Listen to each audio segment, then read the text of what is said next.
Hey, good morning. This is Derek Demore with Futures Demore and Futures Networks Live. We're here on Hump Day, April 21st, and going to go over opening bell and end of day, hopefully figure out where we're going in this market. It was a really tough day to choose. Our indicators were kind of going both ways. So I threw it out to the group, which way should I go? They said go long. So I wasn't shocked. I really wanted to go short, but I decided to go long. So at least for opening bell, and this is what happened. I got in on some limit orders, took 24 points on the MNQ on one contract and brought the other contract. I just let the other contract go. I ended up stopping out for 12. So it was plus 12 on the NAS.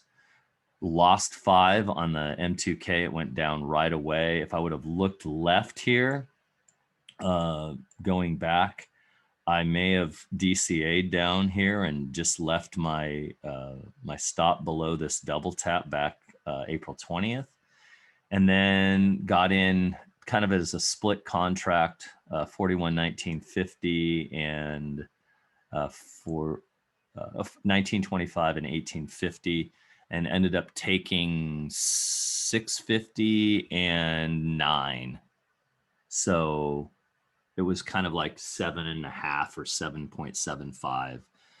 So opening bell overall was kind of mixed. And then it just decided, man, if you got in long with the market, holy cow, after that.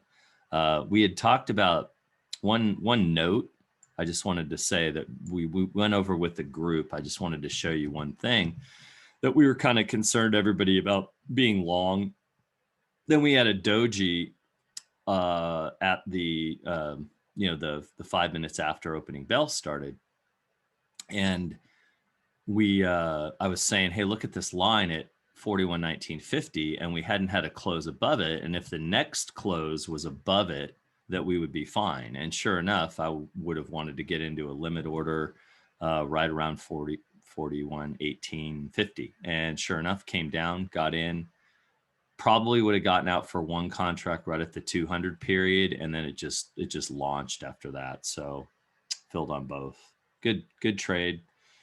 Just one of those notes that when something doesn't close above and then it finally does close above, that's a good time to go. All right, let's look at end of day and see what happened yesterday and predict for what's going to happen today. Well, so this was my prediction, and sure enough, basically touched it. So kind of split the uprights a little bit. Was thinking it was going to go down a little further. We did wick down, and then pop back up. I know what happened with the NASDAQ, and I picked short way down at the bottom, and then I moved it. I changed my mind, and then after I was doing the video, I said, "Oh, I should be going short," but I just left it. So sure enough, my original prediction would have been fine, but that's all good. So let's see what we're gonna do with this. Yeah, the wick went right down to the center.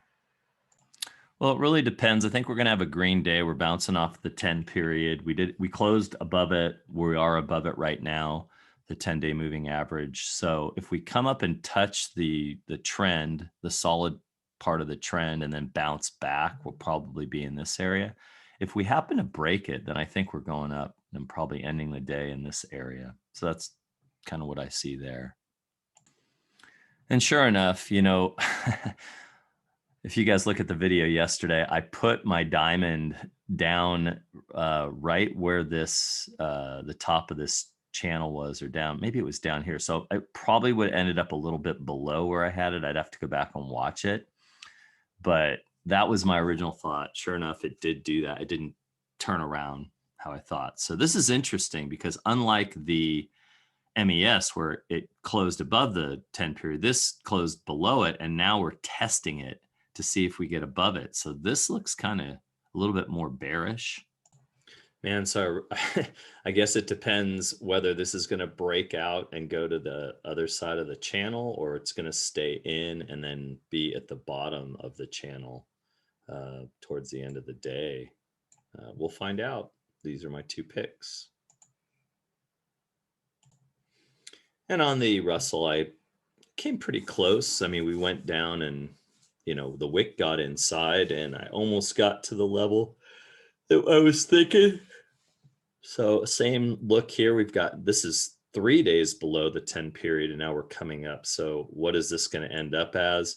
Either a breakout up here or continued lower, maybe bouncing off and kind of ending the day here, because we did hit the 2 sigma. So if it just touches, then we'll probably end up a little bit above it. Or like I said, way back above the 10 period and maybe close to the pivot point.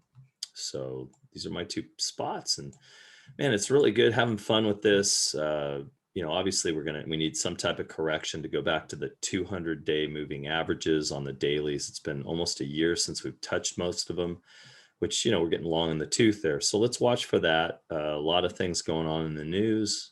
Let's keep an eye and see how we can become profitable traders with positive points for breakfast, position, situational awareness, and risk management.